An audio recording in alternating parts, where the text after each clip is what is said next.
and dear friends of Orlando. As you can see, this is not Christian van Baar speaking to you, but Matthias Stormer, who's going to introduce Professor Hector McQueen for this third memorial lecture in honor of Orlando. Unfortunately, Christian van Baar, who gave the second lecture last year, was not able to do this introduction because of some health problem, which is not very serious, but serious enough to keep him in hospital today.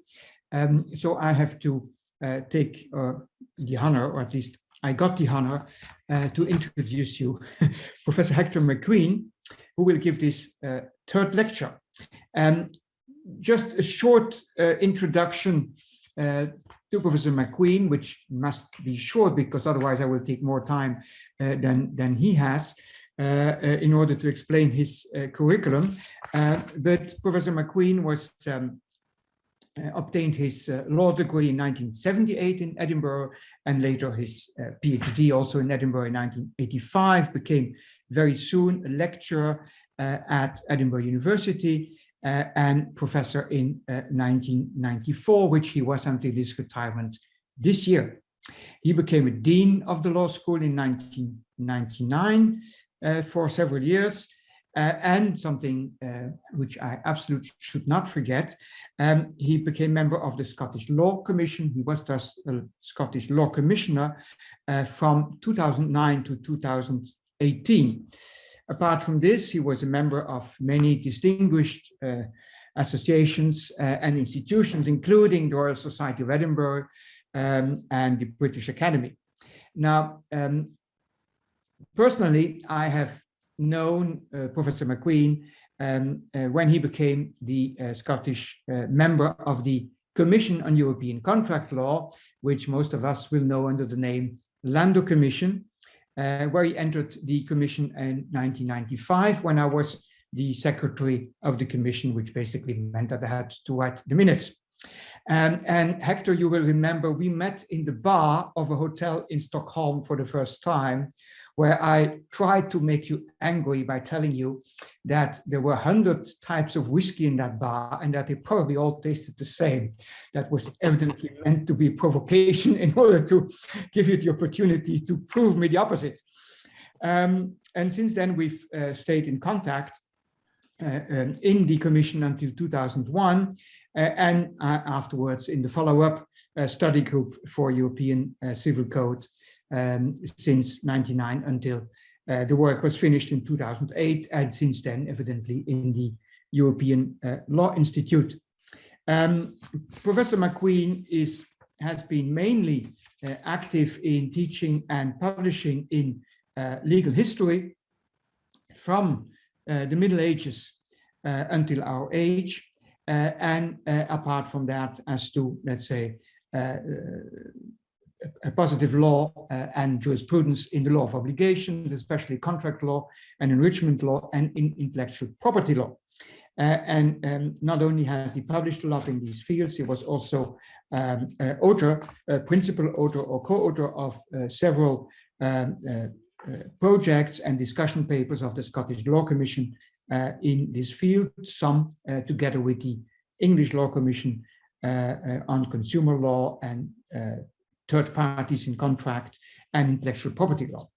I think this is the most important thing I have to say about Professor McQueen in order to not to take too much of his time. And so I will give him gladly the word now for the third lecture. I remember, I would like to remind the audience that we started 2 years ago at a conference in Copenhagen in memory of Orlando, who had died a little earlier that year. Next year will be his centenary, by the way, so it shows how long he has been active as a lawyer among us. Professor van Baar Professor Biel gave the first lecture, Professor van Baar the second lecture. Professor McQueen will do it today, and he will also nominate the fourth lecture later tonight. You have the floor. Many thanks, Matthias. I do remember the whiskey in Stockholm, and there are one or two other memories I have, which I won't go into here. Thank you for these full and kind words.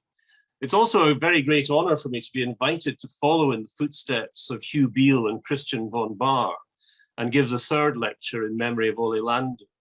Let me start with Ole, to whom I've already paid tribute in the American Journal of Comparative Law. I will add now that working under Ole's inspiring leadership enabled me to satisfy most completely the two ambitions I had back in the mid-1970s when I took up the study of law. They were to contribute what I could to two possibly contradictory causes, namely the good of my country, which was and is Scotland, and the pursuit of greater political, economic, and social unity in Europe, which for me, of course, included and includes not only Scotland, but also the UK.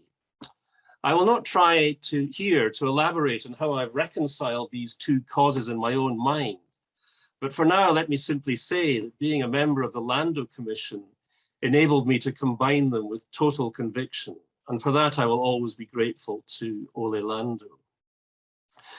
The same reconciliation of possibly conflicting causes held good in the study group on a European Civil Code, except that this time the inspirational leadership came from Christian von Bahr. As a friend and colleague from those days said to me recently, nowhere else have I been so inspired and learned so much.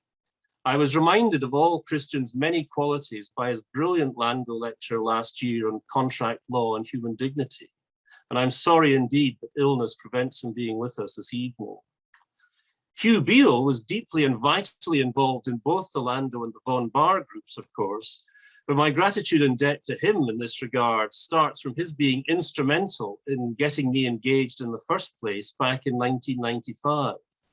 Without him and his continuing interest and support, I doubt whether I would be speaking here today or indeed about my subject matter at all. I share too the view expressed by Hugh in his Lando lecture that the way forward in developing transnational contract law is to focus most on the position of small and medium-sized enterprises, SMEs, and I'll touch on that aspect later on in this lecture. The subject matter of the lecture is the fate of ideas about or from European contract law in a UK which ceased to be a member state of the EU on 31st January 2020, and then shortly afterwards shared the common European and indeed global experience of the coronavirus pandemic. The main thrust of what I want to say is that while in the UK, Brexit has been a major setback to the idea of European contract law, indeed European private law, the pandemic, which continues as I speak, hence the question mark in my title, provides an opportunity for Scots and English law to re-engage with the subject, to find answers, or better answers, to the problems which they now face. The pandemic had the unexpected effect for me of re-engaging with many friends from Lando and study group days by way of a project to provide some account of the law's response to the pandemic in Europe, a project that was a brilliant idea of Ehud Hondius initially. The resultant volume, over 1,100 pages long, with more than 80 contributors, appeared in print in August 2021, having enjoyed an earlier life as an online open access publication for about 12 months. It expressly aims to provide an overview of the national and international measures developed in response to the pandemic, and to serve as a toolbox for judges and practitioners across Europe. The toolbox is a concept which goes back to the Lando Commission's principles of European contract law, the PECL, as I'll refer to them for ease this evening. Now, that project sought to assist legislators reforming contract, domestic as well as European Union levels, and to help domestic and European courts to go beyond their traditional approaches in developing answers to issues not adequately treated in the existing law. Coronavirus and the law in Europe is, of course, unlike the PECL in that it does not offer a system of possible rules and is primarily an overview of the existing laws, incidentally covering a great deal more than contract law. But the contributions make it possible to identify common themes and problems in the responses of the various national laws to the pandemic, while it is indeed feasible to pick up new ideas that might make for better solutions within domestic systems. My own contribution to the project is mainly on change of circumstances in the Scots law of contract. I argue that although Scots law received the doctrine of frustration from English law, the reception was not entire, and so it can respond to frustrating events more flexibly than the English rule of absolute discharge of the contract. Thus, Scots law did not need statute for it to order restitution of advanced payments made under later frustrated contracts. The common law of unjustified enrichment achieved the result instead. Scottish authorities also show the possibility of partial frustration, temporary suspension of the contract, price adjustment, or payment of the value of work done or goods supplied under an uncompleted contract. And all these could provide more suitable ways than discharge or literal continuation with which to address the individual problems caused by the pandemic and the consequent lockdown of much economic activity by government. The paper also responds to an apparently authoritative Supreme Court ruling in 2013, Lloyds TSB Foundation against Lloyds Banking Group. And that case arose from a dispute triggered by the financial crisis in 2007-8. And it was held there that Scottish courts have no power to effect equitable adjustment of a contract affected by significant change of circumstances, but not discharged under the doctrine of frustration. Inspired by knowledge gained through the Landor Commission and the study group, that a different position could be found in continental European jurisdictions, as well as in the PECL and the Draft Common Frame of Reference, the DCFR, I attempted to show that the Supreme Court ruling was not decisive of the question in Scotland by way of a more detailed analysis of earlier cases and authoritative juristic writings on the subject. In writing in this manner, I was also conscious of the injunctions of the UK Cabinet Office issued in May 2020 about responsible contractual behaviour in the performance and enforcement of contracts impacted by the pandemic and resultant emergency legislation. That guidance encouraged contracting parties to be reasonable and proportionate in responding to performance issues and enforcing contracts, acting in a spirit of cooperation and aiming to achieve practical, just and equitable contractual outcomes, having regard to the impact on the other party or parties.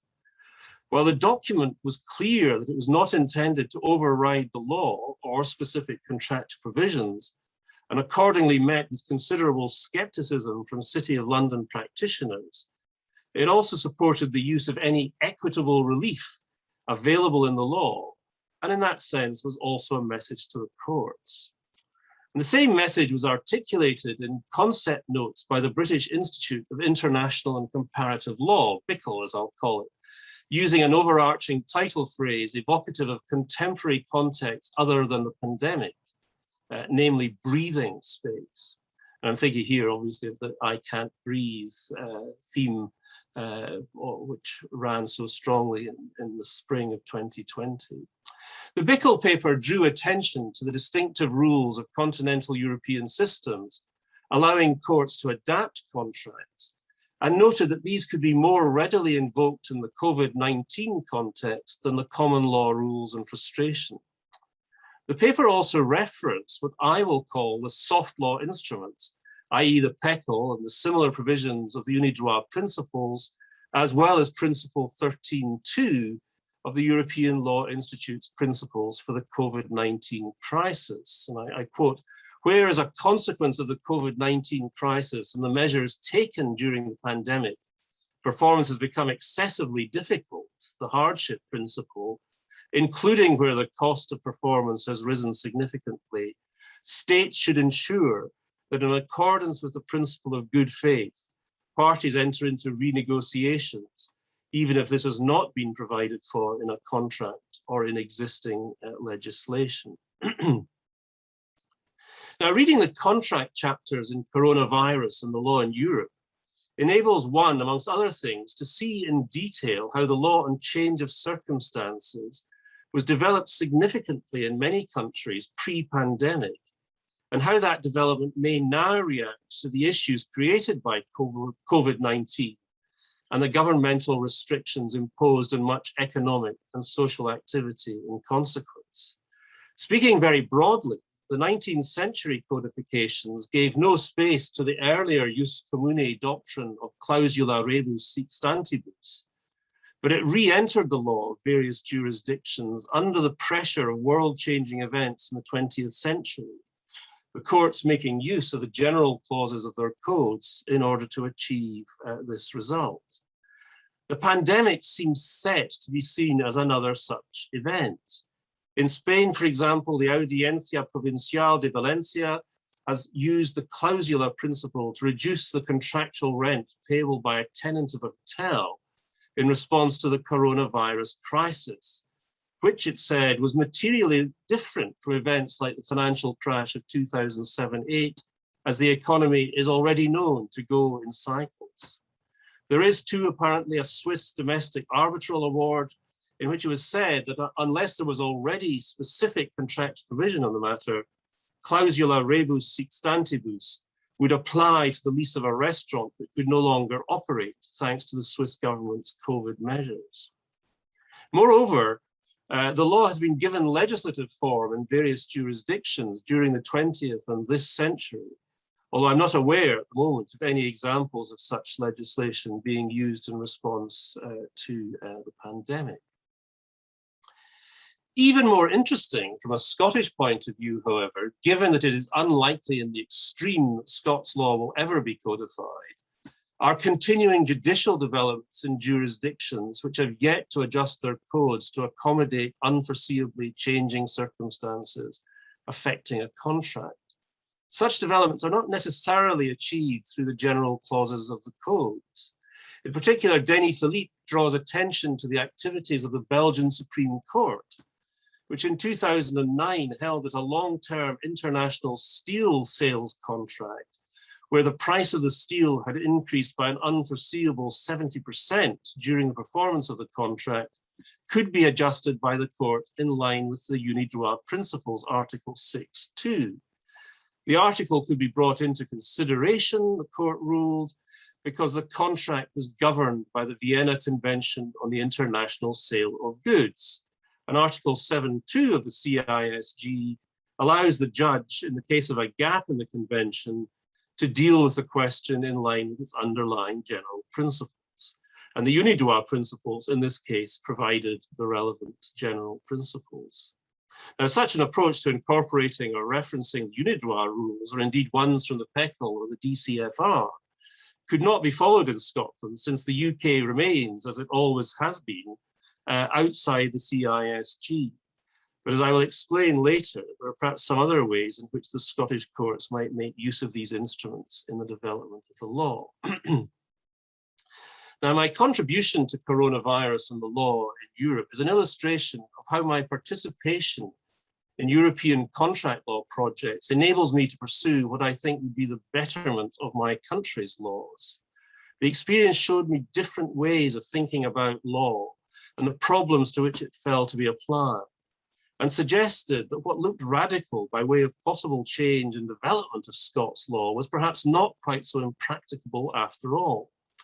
I've taken that into my writing about Scots contract law, and was also lucky enough to be given the opportunity to use the DCFR and its forerunners as a toolbox towards possible legislative reform, when, as Matthias mentioned in his introduction, I was a Scottish Law Commissioner from 2009 to 2018. Now, the Scottish Law Commission's work is aimed primarily at reform of the law by way of legislation, which does make it somewhat easier to draw upon the soft law instruments as texts themselves cast in legislative or quasi-legislative form. But that form also makes it more difficult for courts to base findings upon them directly. In a common law system, as Scotland is in many ways in contract law, judges are called upon primarily to decide the cases before them in accordance with the existing law, not to create new systems or schemes within the law. At most, they can develop the law incrementally, always working within and from the law as they find it in the relevant authorities. It's not the judicial task to frame the law as a series of legislative propositions, but it has happened at least once in the Scottish courts to find in the soft law instruments an articulation of a principle which can be used to explain the existing domestic authorities on the point. But when the Lloyds TSB Foundation case was in the Court of Session and the DCFR was cited to it in support of the proposition that Scots law recognised the possibility of a court equitably adjusting a contract in changed circumstances, the court responded thus: while it appears that certain European jurisdictions do have some form of equitable adjustments of contracts, there is as yet no foundation for it as a generality in Scots law. It would be beyond the proper scope of judicial power to develop it in any way which would assist the respondent in this case. Now, the as yet in this dictum does leave the door to future change ajar, as does Lord Hope in the Supreme Court when he says, and I quote, "Adaptability has a part to play in any civilized system of law," before he concludes that the case before him was not the occasion to cast doubt, on the ability of Scots law to find equitable solutions to unforeseen problems. My contribution in Coronavirus and Law in Europe is designed to show that there is some foundation in past Scottish authority, as well as in the soft law instruments, upon which a doctrine of equitable adjustment could be built in traditional common law fashion in Scotland. Now, an objection to the argument might be that the basis in authority is rather slight. Over a period of some centuries, there are very few cases and practically no juristic comment on this subject. My answer is that equitable adjustment is an exceptional event, not a rule for all contracts. And again, I find reinforcement for this in the experience of other jurisdictions, as revealed in Coronavirus and the Law in Europe. So, for example, Ewout Hondius says that the Dutch courts have only rarely, if ever, made use of the powers conferred upon them by paragraph 258 of a civil code that is now nearly 30 years old. In fact, in all the jurisdictions discussed in the book, freedom of contract seems to be the governing principle, along with the idea that a contract generally allocates risks one way or another between its parties, and losses from unexpected circumstances will normally lie where they happen to fall. Both the PECL and the DCFR state as a starting point that contractual obligations must be performed, even if performance has become more onerous. It is only where an exceptional change of circumstances makes it manifestly unjust to hold the debtor to the obligation that a court may intervene. Unidroit principles can be brought into play only when the occurrence of events fundamentally alters the equilibrium of the contract. So recognizing the possibility of equitable adjustment is evidently not in any system giving the courts license to wreak havoc with contracts. And looking at the Scottish courts, the Scottish case law, we don't see courts rewriting contracts or compelling unwilling parties to renegotiate their terms. Instead, the Scottish case law is about the provision in exceptional circumstances of fair and equitable solutions which do not throw all the attendant risks on one or other of the parties. Does Scots law require more if it's to develop its contract law in the manner suggested? It's worth noting that a Scottish court will not order specific implement, that is, specific performance of a contract where that will impose undue hardship for the party against whom the order is sought.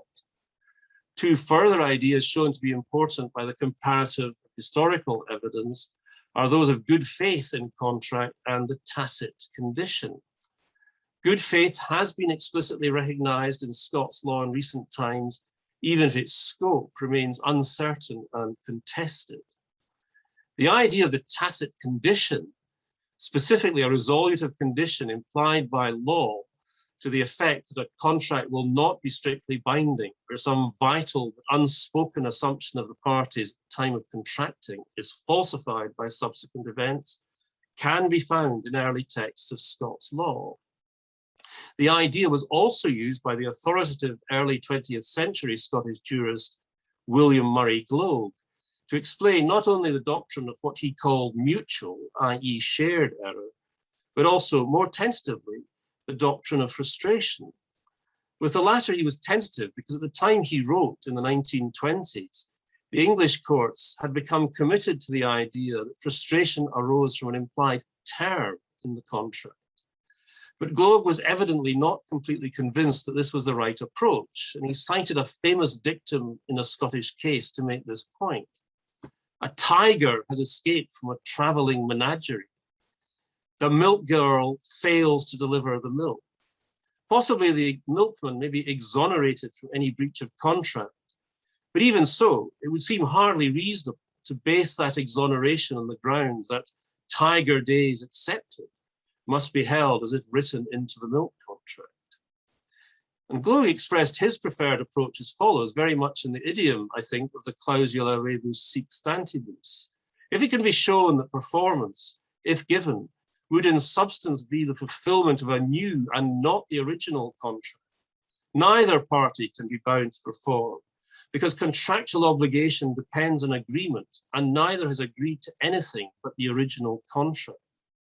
With the exception of a change in general economic conditions, a contract may be avoided by any events which so transform the obligations undertaken as to justify the argument that performance, if given, would be performance of a different contract to that to which the parties agreed.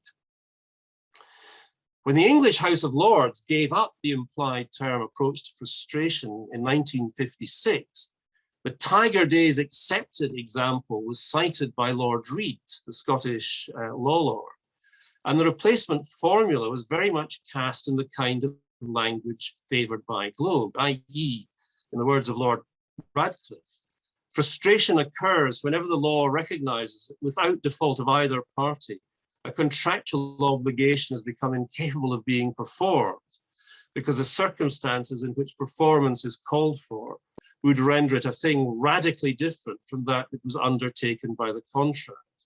Non haec infidera veni, it was not this that I promised to do. And this test is thus well established in the existing law of frustration. In more recent times, the late Joe Thompson and I followed in Gloag's footsteps in adopting the notion of the implied or tacit condition to explain why frustration and shared error discharge or avoid contracts where they apply. There accordingly seems no reason in principle why it might not also provide a way of identifying those changes of circumstance which, while not necessarily discharging contracts, give rise to a power for courts to provide equitable adjustment instead. Indeed, I think it may actually have been unconsciously applied in the Lloyd's TSB case, where Lord Mance identified the issue as being, I quote, how a covenant should be construed and understood as applying in a novel legal and accounting context, which was not foreseen or foreseeable, or was, according to uncontradicted expert evidence, unthinkable when the covenant was entered into, something which the parties would not have accepted had they foreseen it. And while for Mance the right interpretive approach in such circumstances was mechanical, the value of the machinery depends upon its being correctly directed towards the right end. And he continued, the question is how the language of the covenant best operates in the fundamentally changed and entirely unforeseen circumstances in the light of the parties' original intentions and purposes. It excludes a wholly novel element which was included by a change that was neither foreseen nor foreseeable, and which, had it been foreseen when the deeds were executed, would not have been accepted as part of the computation of profit or loss. Now, another more policy-oriented reason for favouring the development of equitable adjustment is that business people themselves tend to follow such an approach to supervening events. I mean, my anecdotal understanding is that in Scotland, and no doubt elsewhere, Many longer term contracts, such as commercial leases, were continued through lockdown by dint of renegotiation by the parties for the duration of the crisis. Further, very often such contracts contain clauses to deal with events of force majeure and materially adverse circumstances. And these may impose upon the parties an obligation to make adjustments to their contracts, generally on a negotiated basis, as well as providing for suspension rather than immediate discharge and termination. And there are valuable studies of such contract terms in different jurisdictions in coronavirus and the law in Europe. And they show that business people do not necessarily want the blunt instrument of termination as the only possible response to fundamental changes of circumstance affecting their contracts. One gathers too that legal practitioners are now busy revising their boilerplate force majeure clauses to ensure that they cover global pandemics and lockdowns alongside all the other risks typically covered in them. But this will not necessarily benefit those SMEs who typically do not seek legal advice in forming their contracts, of which there are many in Scotland. It will therefore be helpful to such businesses if the law itself provides in some way for renegotiation and equitable adjustment, as well as simple discharge. Precisely the sort of policy reasoning which underlies the thinking outlined in Hugh Beale's Lando lecture 2 years ago.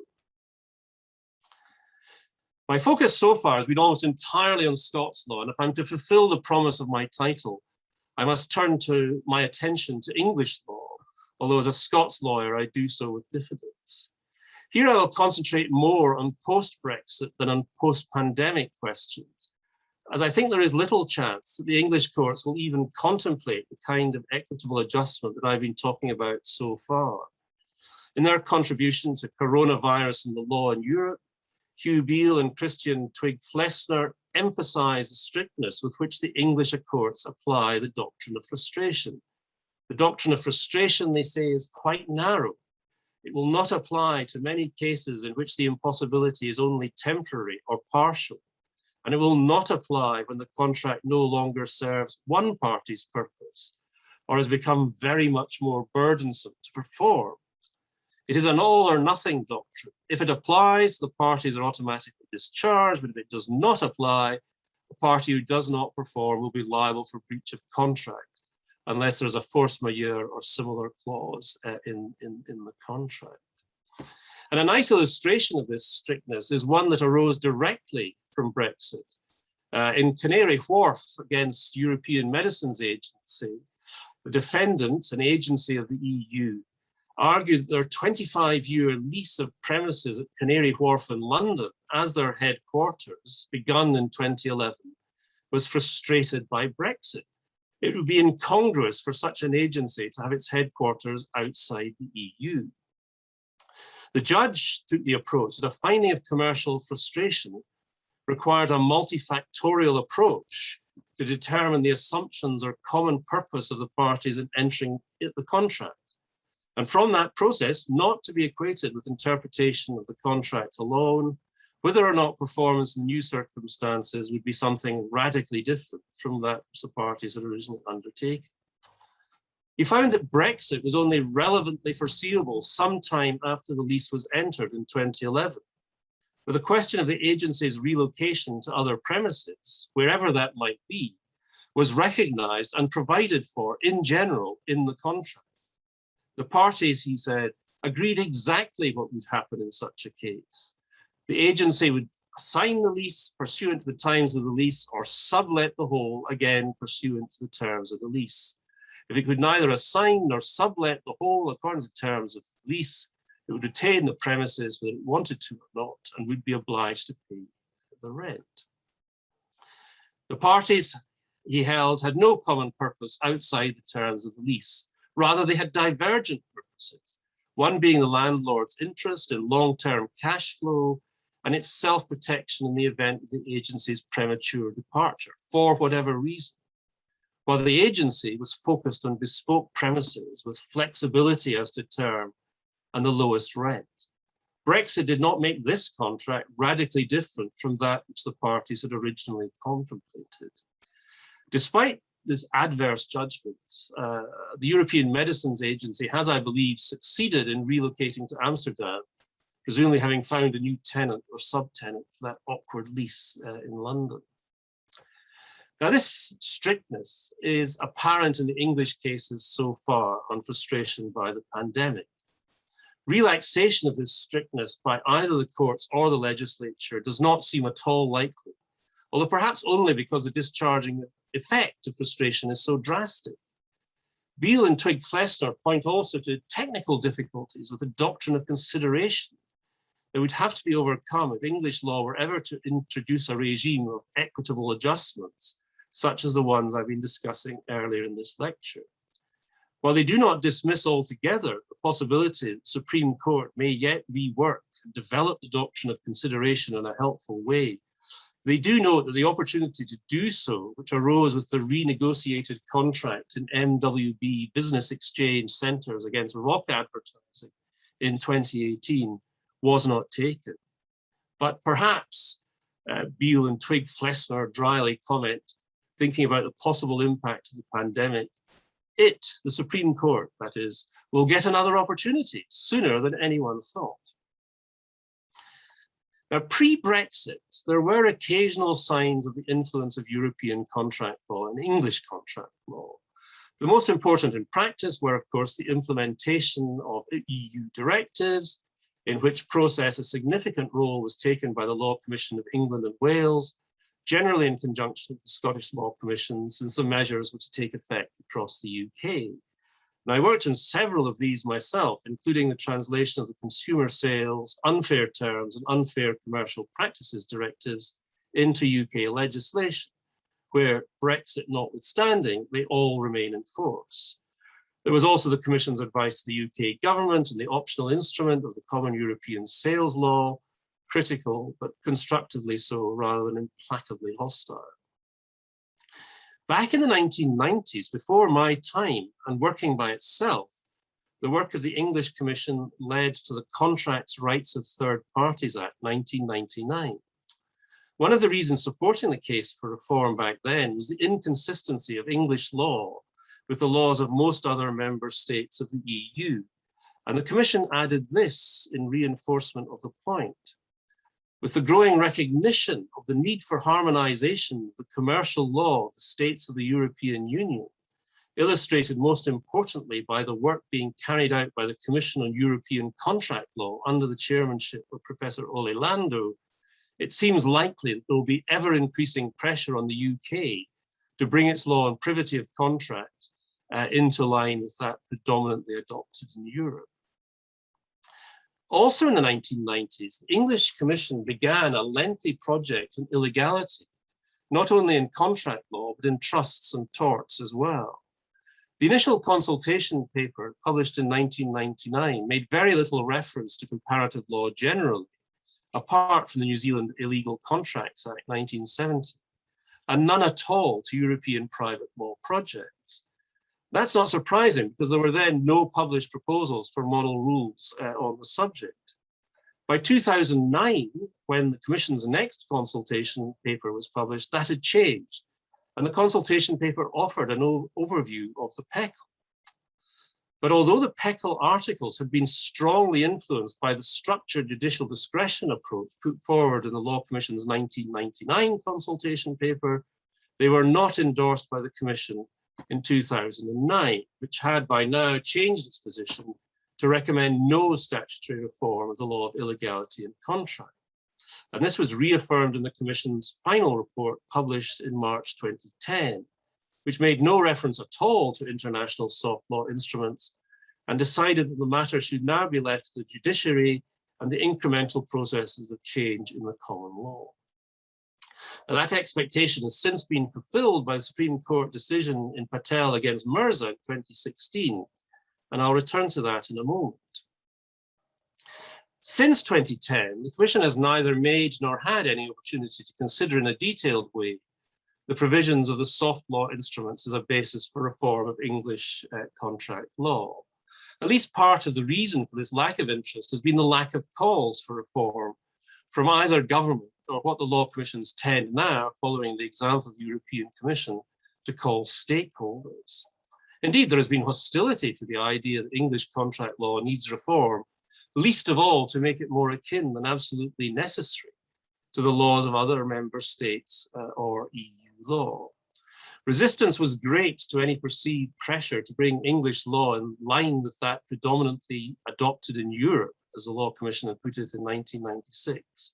And as Paul McMahon has pointed out in an unpublished paper entitled The Englishness of English Contract Law, the resistance was probably based on fear of loss of control of the law to the EU, a concern that this would inevitably entail replacement of the robustly commercial certainty of English law by the morality-based interventionism of civil law systems, and a desire to preserve the global market won for English law by its emphasis on serving certainty and the needs of commerce.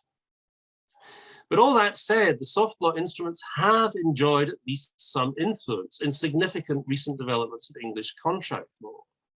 For example, the fact that a rule against contractual penalties could be found in a wide variety of soft law instruments was significant in the Supreme Court's decision to reject a call to abolish the English rules on the subject. Another example can be found in the MWB Business Exchange case mentioned a moment or two ago, where in dealing with no oral modification terms, Lord Sumption took support for their general enforceability from the CISG and the Unidroit principles, described incidentally as widely used codes. It would be going too far to suggest that the Supreme Court's reformulation of the law and penalties in Cavendish was directly influenced by the soft law models. But equally, it cannot be denied that the English law now looks much more like its civil law and soft law counterparts than it did before. Patel against Mirza, which I've mentioned already, is a further instance of the Supreme Court reforming English contract law, this time in relation to illegality and its consequences. The previous approach was replaced by one, the starting point of which is public policy, informed by a consideration of a range of factors, including the principles that no one should profit from their wrongdoing and that the law should be coherent and not self-defeating to this end. The court should then consider questions of public interest, including the underlying purpose of the prohibition transgressed, whether that purpose will be enhanced by denial of the claim, any other relevant public policy in which the denial of the claim may have an impact, and finally, whether denial of the claim would be a proportionate response to the illegality, bearing in mind that punishment is a matter for the criminal courts. Now, the direct source for the reformulation of the law by the majority at Patel is clearly the Law Commission Consultation Paper 2009 and its following report of 2010. And there is no reference at all to the soft law instruments in the judgments of the Supreme Court. But an important factor supporting the reworking of the illegality doctrine in English law was the decision of the European Court of Justice in Courage against Graham, in which it was held that an absolute rule of domestic law barring recovery and damages or unjust enrichment for infringement of the EU's competition rules would be incompatible with giving these rules full effectiveness. The Law Commission had pointed up the wider significance of this decision in its 2009 consultation paper. The European Court of Justice, it said, was clearly unhappy with the idea that national courts may deprive citizens of their rights under European Union law through the application of formalistic tests that bear little relationship to considerations of fairness or public policy. The court spelled out that the test must take account of the economic and legal context in which the parties find themselves and their respective bargaining power and conduct. Now, no mention of Courage was made in the Commission's 2010 report, but in Patel against Mirza, Lord Toulson discusses the case and notes the Commission's doubt in 2009, quote, whether the Court of Justice would be content with a system of domestic illegality rules which were formalistic and did not allow room for a proportionate balancing exercise to be carried out on the basis of clear principles of public policy. In other words, both the Commission and Lord Toulson recognized pressure from the European institutions as a reason, not the only one, of course, to reform English contract law. But as Birka Hake has observed, the result of the interaction between the Commission's earlier work on illegality and the provisions in the PECL and the DCFR is that the latter are very similar to the range of factors approach in Patel against Mirza. Writing in 2018, she continued, on the eve of Brexit, the closest national comparator in Europe to the revolutionary approach towards illegal contracts advocated by the DCFR may now, in fact, be English law. And she puts an exclamation mark in brackets at the end of that quotation. But perhaps the most striking instance of influence from European contract law and its English counterpart is the debate about good faith in contract, triggered by the judgment of Mr. Justice Leggett in the Yam Seng case in 2013. Leggett argued against the traditional blanket rejection of good faith in English contract law, saying that in this, English law was swimming against the tide, even in other common law jurisdictions. Further, he said, references to good faith have already entered into English law via EU legislation. Attempts to harmonize the contract law of EU member states, such as the principles of European contract law proposed by the Landau Commission and the European Commission's proposed regulation for a common European sales law, on which consultation is currently taking place, also embody a general duty to act in accordance with good faith and fair dealing. There can be little doubt, says Leggett, the penetration of this principle into English law and the pressures towards a more unified European law of contract, in which the principle plays a significant role, will continue to increase. The way in which good faith could be brought into English contract law, said Leggett, was not as a general rule of principle, but rather by the tried and trusted common law technique of the implied term, founded on tests of obviousness, necessity, and business efficacy in each individual case. There are, however, I think, echoes of the idea of the tacit condition in Leggett's analysis of the basis for implying a good faith term. Contracts, he says, like all human communications, are made against a background of unstated shared understandings which inform their meaning. Such background includes shared values and norms of behavior, of which important examples are expectations of honesty and fidelity to the contract, the latter being especially important where the contract makes no express provision for a situation. The typical case is a longer term or relational contract that may require a high degree of communication, cooperation, and predictable performance based on mutual trust and confidence, and involve expectations of loyalty, which are not legislated for in the express terms, but are implicit in the parties' understanding and necessary to give business efficacy to the arrangements. Leggett does not shy away from one consequence of his implied term analysis being the possibility that the parties could exclude any good faith duty by express or implicit provision to that effect in their contract. Lastly, he said, lastly, for present purposes, he said, I see no objection and some advantage of describing the duty as one of good faith and fair dealing. I see no objection as the duty does not involve the court in imposing its view of what is substantively fair on the parties.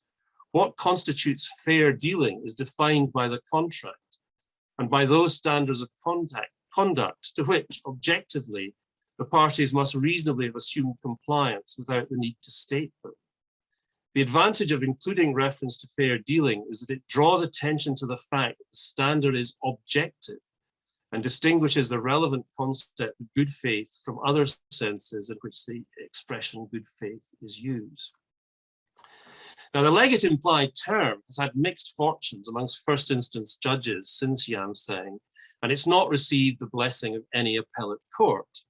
On the other hand, Leggett himself has risen through the judicial hierarchy and is now a justice of the Supreme Court. It seems inevitable that at some point an argument based on an implied term of good faith and fair dealing will be pressed before him in that capacity, whereupon the interesting question will be how far he can persuade his colleagues in the court, or alternatively, whether he will modify his views in the light of theirs. Now, Leggett referred in Yam Seng to the pressure to bring English law on good faith into line with its continental counterparts. A perception of pressure we've also seen at work in the reforms of third-party rights and the illegality defence, as well as perhaps the law and penalties. But insofar as that pressure stemmed from the UK's membership of the EU, it has, of course, been removed by Brexit. And there can be no doubt that the UK government intends to take advantage of its newfound freedom of action by reviewing and repealing or replacing all EU-derived legislation still retained in the UK. Whether or not the English courts also intend to take advantage within the limits of their powers is probably more open to doubt. Nonetheless, a very recent decision of the Supreme Court does create at least suspicion in this regard, with reference specifically to the good faith debate just discussed. In Pakistan International Airlines against Times Travel, the Supreme Court had to consider the question of so-called lawful act economic duress as a ground for the invalidation of a contract. And the nature of the problem is best seen by starting with the case facts. Times Travel, TT, was a travel agent whose main business was selling tickets for Pakistan International Airlines flights between the UK and Pakistan. The airline allocated 300 tickets per fortnight to TT and paid commission on sales made, as well as having a right under the contract to terminate it on a month's notice. It fell into dispute, that is, the airline fell into dispute about allegedly unpaid commission with other agents who did not include TT. Nevertheless, the airline cut TT's fortnightly allocation to 60 tickets, as it was entitled to do, and also gave the proper notice to terminate the contract. Termination would have had a disastrous effect on TT's business, and so it accepted a new and different contract from the airline, which included a waiver of any claims to commission that TT might have had.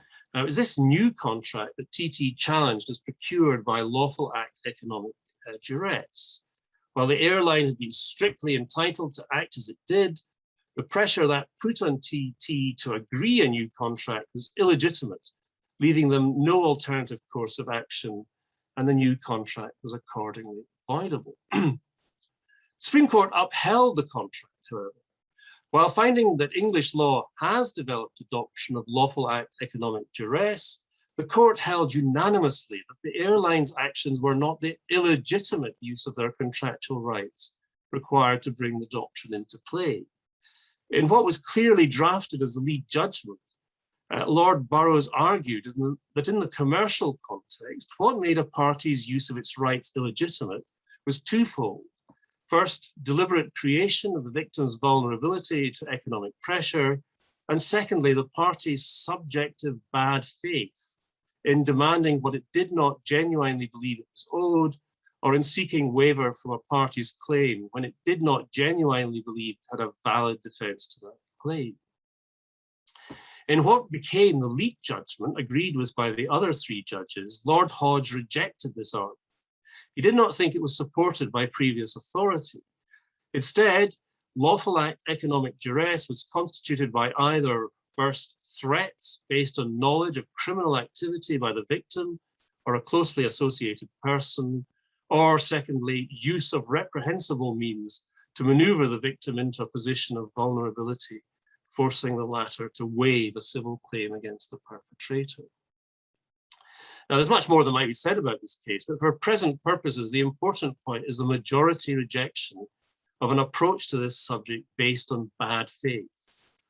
While Lord Burroughs was very careful to make clear that he did not think English law should recognize a general doctrine of contractual good faith, the other judges clearly did not want to open even a chink in the door, barring the doctrine's entry into the law. Lord Hodge states categorically that in contrast to civil law and some common law jurisdictions, English law has no general principle of good faith in contract. And echoing a famous dictum of Lord Bingham, that it deals with demonstrated problems of unfairness by way of piecemeal solutions. The concern in a commercial context is said repeatedly to be the threat good faith, as well as an unduly wide doctrine of lawful economic duress, poses to certainty by subjecting transactions to subjective judicial views on the social and moral criteria to be applied. Does this signal that Lord Legate's approach to good faith is doomed should it ever be ventilated in the Supreme Court? Well, in the words of George Gershwin, it ain't necessarily so, with the emphasis deliberately on the necessarily. The Legate approach is based not upon the introduction of a general doctrine or principle of good faith, but on a technique attuned to the system of piecemeal solutions to demonstrated problems of unfairness, i.e. the term implied in the facts of the particular case or in particular types of contract. Moreover, it provides for an objective rather than a subjective judicial approach based on the contract itself. In that, it should not be a general threat to certainty, but rather a way to solve problems for which the party's contract has made no express provision. If there is express provision, that will prevail. It thus remains to be seen what will happen here. I cannot even pretend that European contract law is likely to be called an aid in the process. Brexit has removed any direct pressure that the English courts may have previously perceived from EU sources, and possible solutions to new problems will have to stake their claim to consideration on their substantive merits rather than any external political position. There is perhaps a greater chance of success in Scotland, where a small legal system generating only a limited number of new cases necessarily relies on external sources for much of its ongoing development and has a historical tradition of looking to Europe for solutions. But even here, pressure remains from legal practitioners, courts, and perhaps business not to depart too far from English law in the context of the UK's internal single market. On the other hand, where the European solutions can be shown to chime with Scottish sources, as I've attempted to do in my discussions of change of circumstances and frustration, they may have more chance of influencing the approach, not only of the courts, but also of bodies like the Scottish Law Commission, if called upon to consider reform of the law. Indeed, what I might be arguing for in a Scottish context is an overall more flexible approach to frustration than English law allows, akin perhaps not only to the soft law instruments provisions on change of circumstances, but also to the same document's approach to excuse non-performance of a contract. These enable a response to a wider range of circumstances and frustration, while also letting the courts respond in a much more variable way than the present stark alternatives of discharge with restitution or continuation of the contract. And if English law does give house room to good faith by way of implied terms, I would expect Scots law to follow suit. What other sources of pressure exist for English law, however? Relevant developments in other common law countries may have some effect. There is also internal political pressure in the UK, apparent from the intervention in the Times Travel case by the all-party parliamentary group on fair business banking, arguing that the law should do more to protect SMEs like Times Travel from their lack of bargaining power in dealing with larger ones, especially banks. The models provided by the soft law instruments, providing for avoidance not only for coercion or threats, but also for unfair exploitation, may be of some interest in that context. And finally, the pandemic may yet call into question the strict approach to such matters as frustration, or even to the doctrines of consideration and lawful economic duress, especially where the survival of an SME is at stake.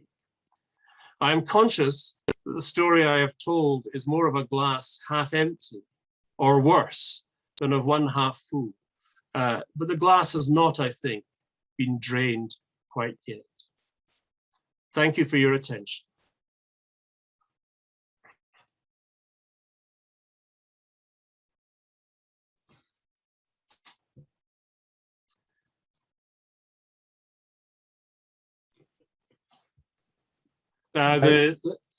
Pascal?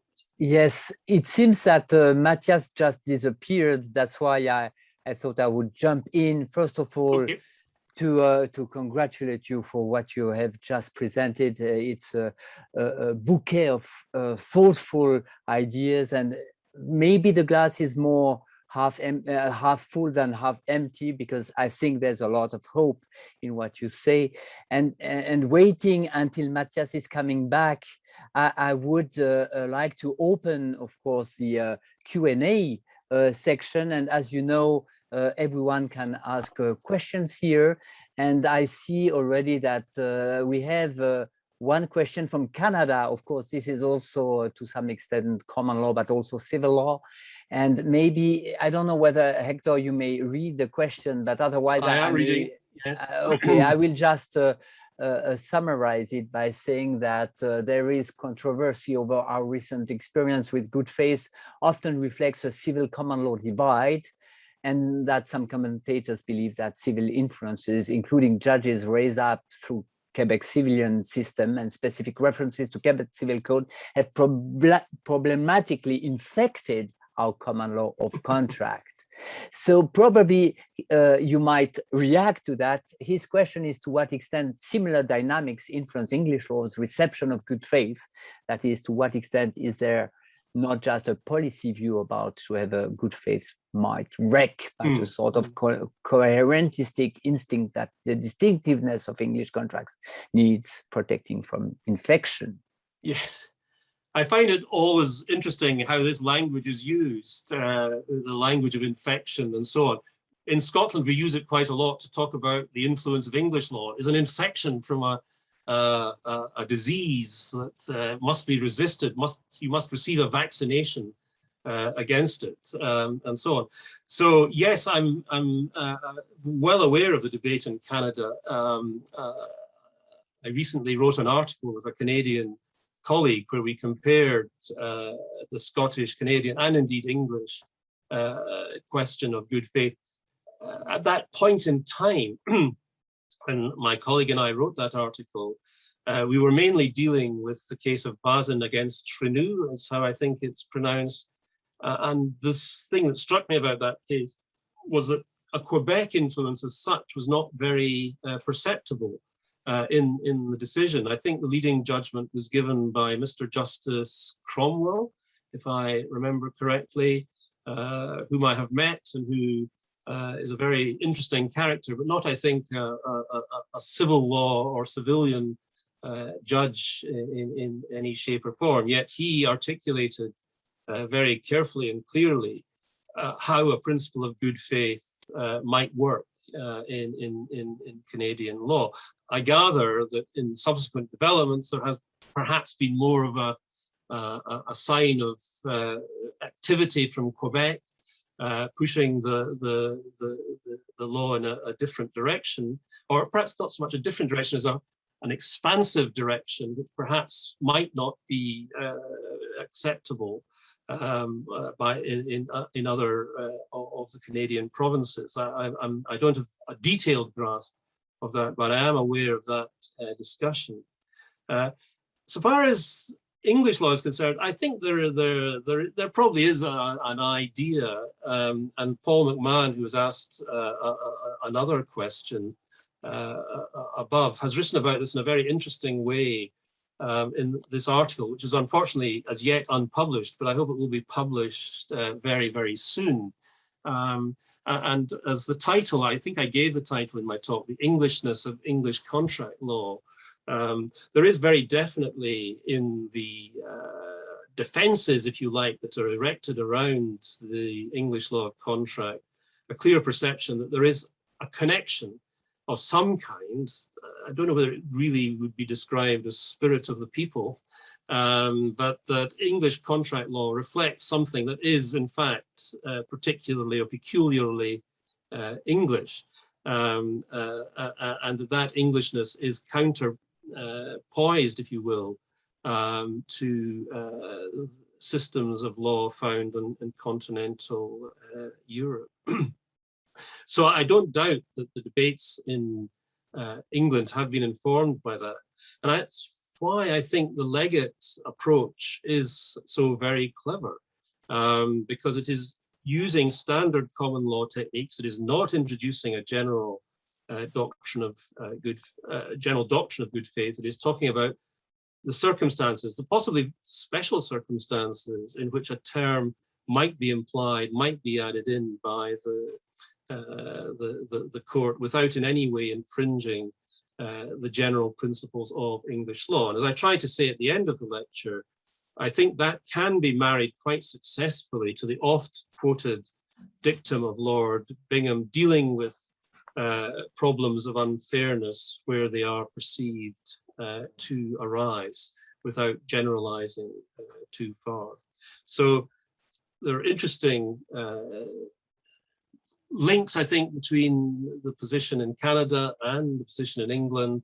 And it may be that what has happened in Canada will be taken as evidence by the more defensively minded English lawyers of just what trouble even going with Lord Legate might lead. Indeed.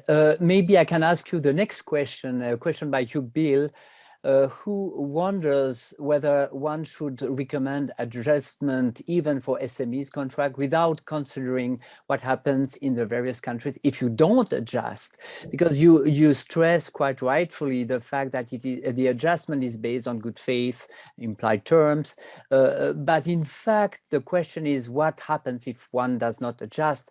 Would that be also a way to justify or maybe to check the outcomes of the pandemic on these contracts?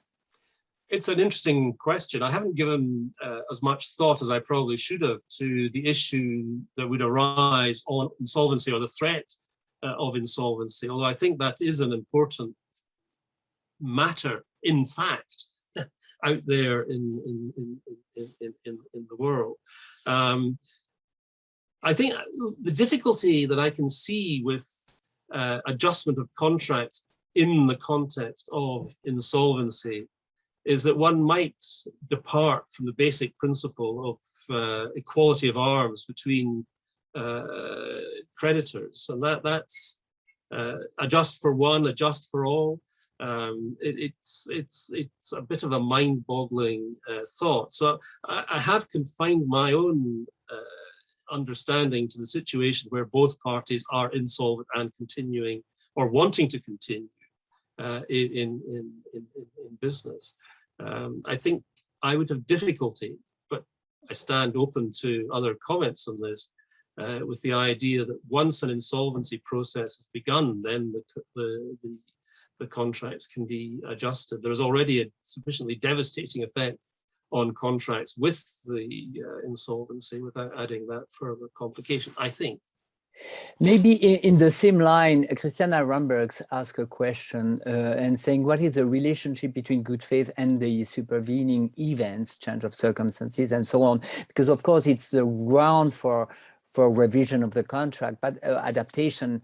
But at the same time, why is this linked to the change circumstances? Why would it not be just a matter of equality in exchange, for instance? Yes, as I understand it, in legal systems where the equitable adjustment is made on the basis of good faith clause in the code, it is that good faith requires cooperation between parties. It requires parties to take account of each other's interests, not only in the formation of the contract, but in the performance of the contract. And so the argument grows, I think, that good faith requires parties to adjust their contract when it is clear that for at least one of them there is an adverse effect.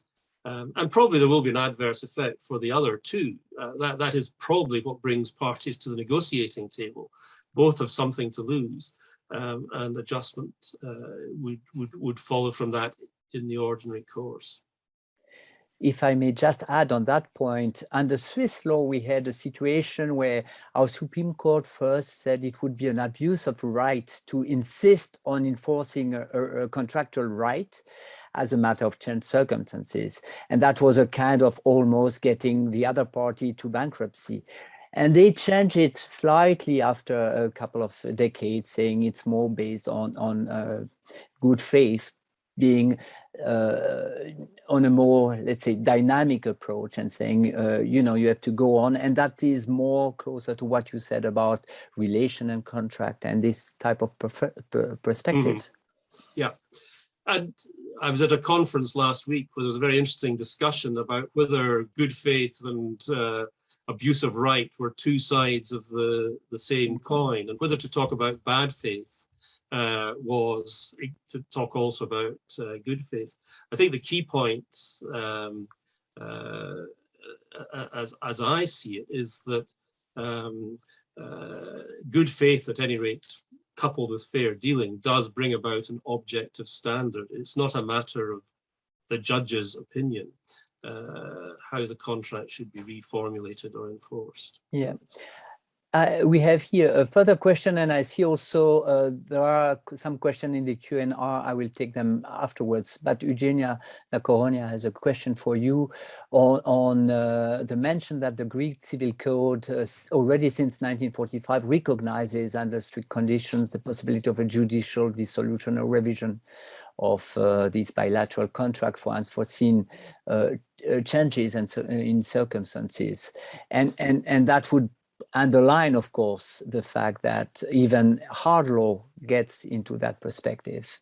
But I'm not sure there's a true question on that, but you might react, of course. Well, I can certainly react. I do make a reference to the Greek Civil Code in a footnote, along with a reference to Eugenia's contribution to the coronavirus and the law book. What was interesting to me about that was that this change in the law took place in 1945.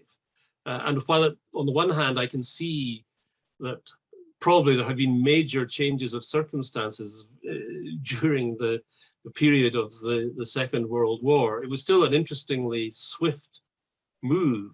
And I think the only previous legislation in the codes was in Italy in 1942. I think up till that point, there had been no attempts in the codes. They'd essentially frozen the clausula out in the 19th century. Indeed. So yes, I am aware, and there's a long list of all those civil codes which have identified or given a change of circumstances clause in the contract.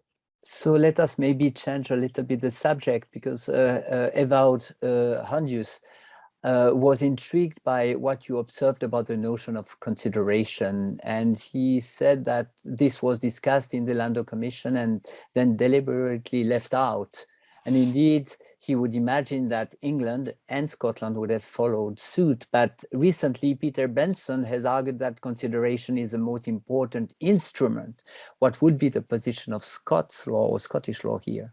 Yes, well, the position of Scots law can be stated quite simply. There is no doctrine of consideration in Scots law, and there never has been. So in that, we are very much in line with the DCFR, the Landau principles, and so on.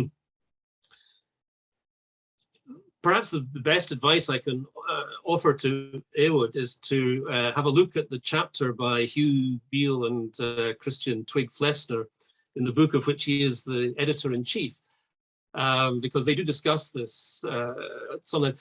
There is an uncertainty, I think, in English law at the moment as to whether, when a contract is renegotiated, the renegotiated terms require to be supported by consideration. And a case in the Court of Appeal nearly 30 years ago rather watered down the requirement, and the law of consideration has been in a state of uncertainty ever since. But the Supreme Court did not sort this out in that case in 2018, and it remains to be sorted out just exactly how the English law regards renegotiation of a contract and the applicability of consideration in that context. Indeed, that's an important point that is often forgotten by civilians, right? That English law may ask for consideration, even in Yeah. case of renegotiation. A question by Stephen Neff now. Would you say that the Times travel judgment, this on the airline judgment, could have come out differently in Scots law than English law? Would the Scottish court have insisted that good faith must come into account in contractual formation and negotiation? I think it's very difficult to say what the position of a Scottish court would have been. There's a very interesting discussion in the judgment of Lord Hodge, which is a majority judgment in the Times travel case, where he explains how certain English doctrines, unconscionability, for example, are recognized but are given a very limited and narrow scope for particular situations. And he refers in particular to the situation of a person who is in some kind of mental or economic distress, which is then taken advantage of by the party with whom it is contracting. And I don't know if Lord Hodge meant this deliberately. He is a Scots lawyer, I should point out, for those who aren't familiar with that fact. And what he said reminded me a lot of Scottish doctrines of inequality, not inequality, I beg your pardon, it's got the curious name of facility and circumvention.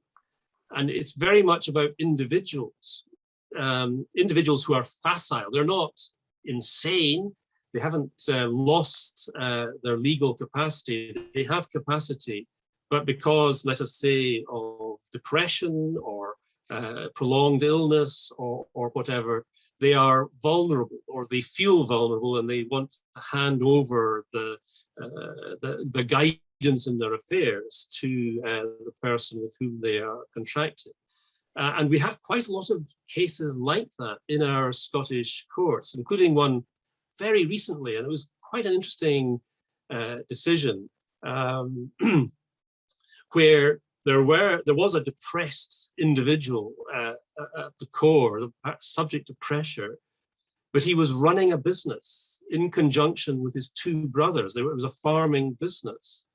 As far as I'm aware, this is the first case in which we see a business, but admittedly a business which is not incorporated in any shape or form, but a business where it is able to get out of a disadvantageous contract on the basis of this doctrine of facility and circumvention.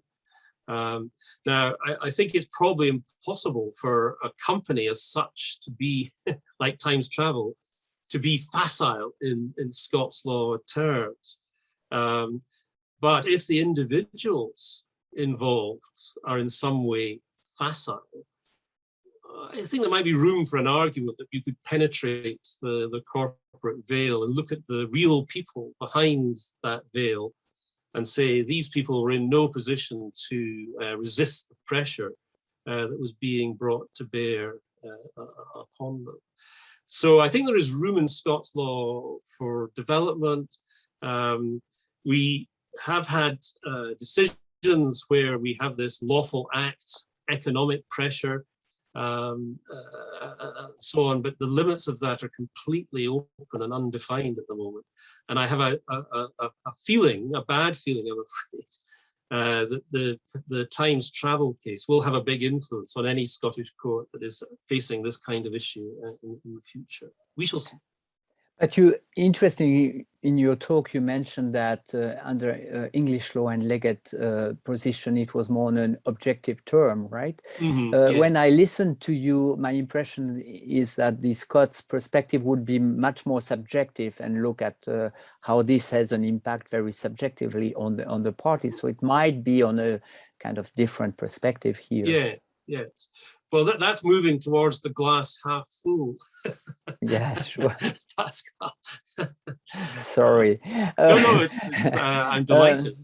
I have a question, an addition by Hugh Bill, who thanks for your answer before and the pari passu analogy or reaction, but he was wondering whether the difference or maybe some justification for the stringent frustration doctrine might be justified by the fact that you can recover very quickly again in case of insolvency under English law and come back to the affair much easily. What do you think about that? Well, I think that's a fair point. I'm not very familiar with comparative insolvency law, but certainly Hugh's point that allowing a party to get out of insolvency, to resume in business, to make a fresh start, is a very important policy consideration in Scottish insolvency law, as in English.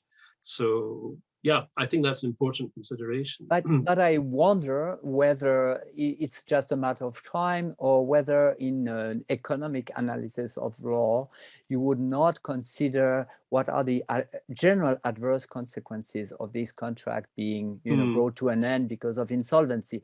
It is true that you may begin again, but there might be a whole chain of value effects that might not just be a matter of timing. So I do not want to defend the civil law here, but my impression is that maybe it's not just about timing and when you can begin again. Yeah, and a good example for that might be US law, because of course in the all impracticability approach under US law, it's much more flexible, and at the same time under US law you may recover from insolvency probably much quicker than under some other systems.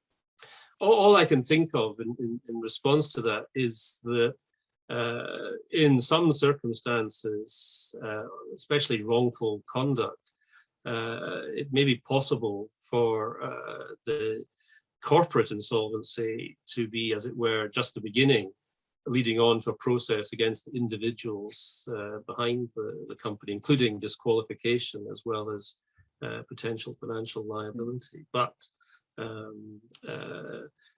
that is something I don't know much about, either in substance or in practice.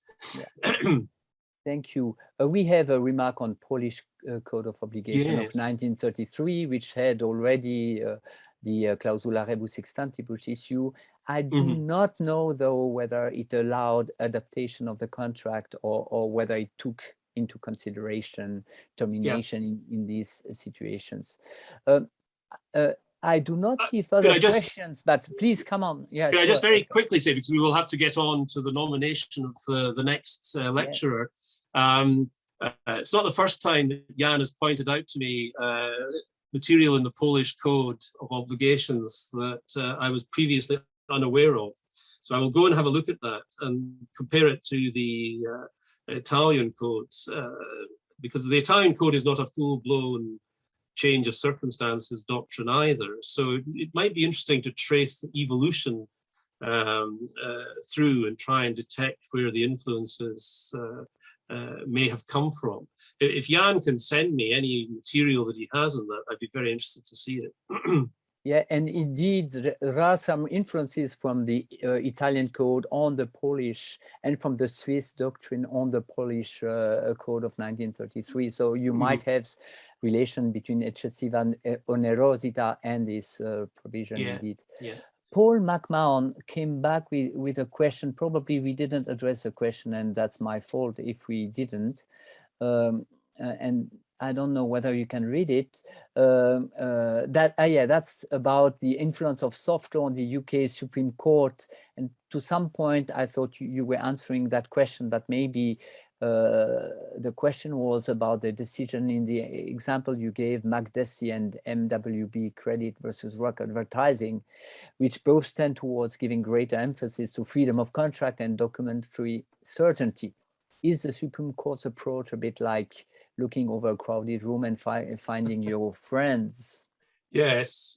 Well, I take it that the friends Paul is referring to are the City of London practitioners, who certainly put a lot of pressure on these issues. The thought I had at the time of the penalties case in particular was, common law judges can do many things, but I don't think they can abolish doctrines. That's Parliament's prerogative for sure. what judges can do is rewrite them, as they did in the penalties case and in the illegality case. The law was rewritten, but it was not abolished. I think that's, as I say, something completely beyond the powers of the court. And the theme, the definite theme in the penalties case is indeed freedom of contract, and let business parties agree the kinds of contracts without subjecting them to the second guessing that was involved in the penalties, liquidated damages, dichotomy of the previous law. Yes, so Hector, we are coming slowly to an end of the time allocated for this lecture. I don't know whether you want us to ask you further questions, or if you are ready to indicate who will be nominated for next year's Ole Lando lecture. Yeah, I'm ready to reveal that.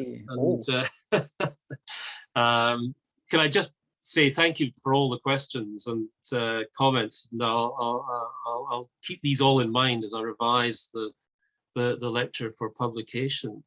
My nomination for next year's lecture, this is a privilege that each successive Lando lecturer has had, I believe, so it's a tradition.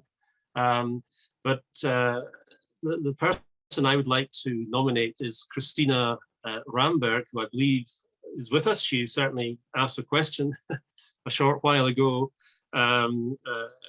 Christina is a professor of law at Stockholm, but has had wide experience in practice as well as academe, both on a judging side and as an arbitrator and so on. And she was a very active member of the study group under the leadership of von Bahr, and had an interesting, entertaining relationship with Ole Lando, who was, of course, also a member of the study group, but had relinquished the leadership, but didn't relinquish his capacity to be critical of all and sundry.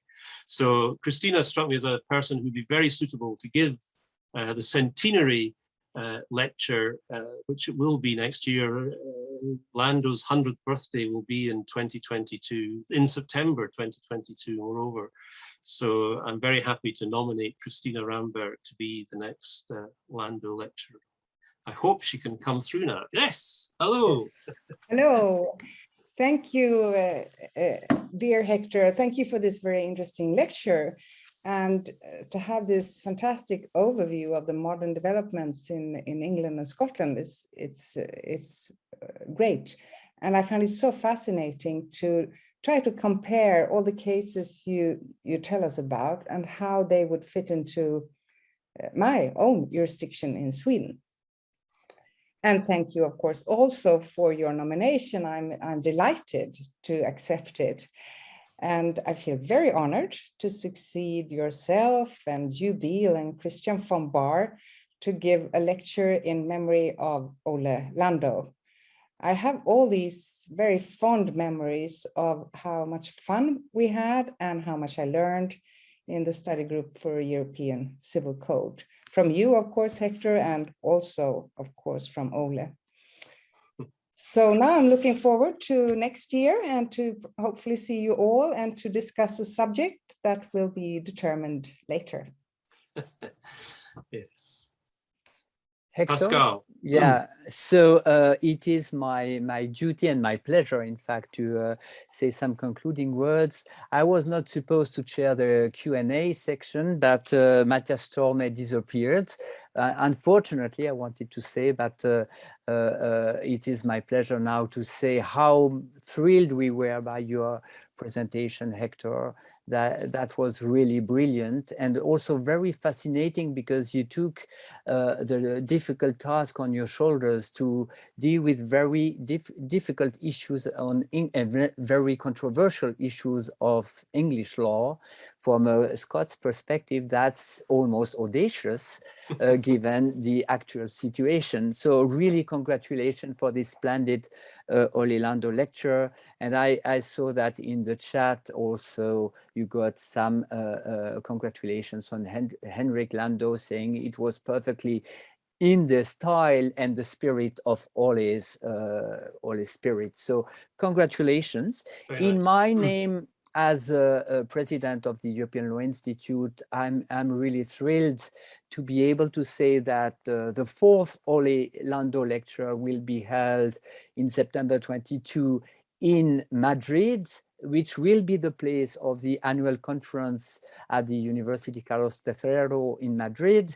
And we hope all that we will be in person. We might be also hybrid. We will see how things will be.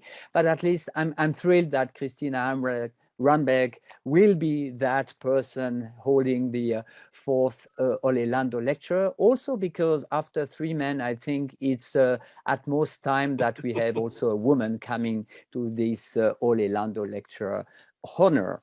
And so on that note, if I may say so, I want to congratulate you, Hector, once more for your lecture, for this fantastic choice for next year, and to invite all of you to join us next year in September in Madrid for that fourth Ole Lando lecture. Have an enjoyable evening, and I wish also a quick recovery to Christian van Baar in our name of all. Thank you. Have a good evening. Bye-bye. Bye-bye. Bye-bye.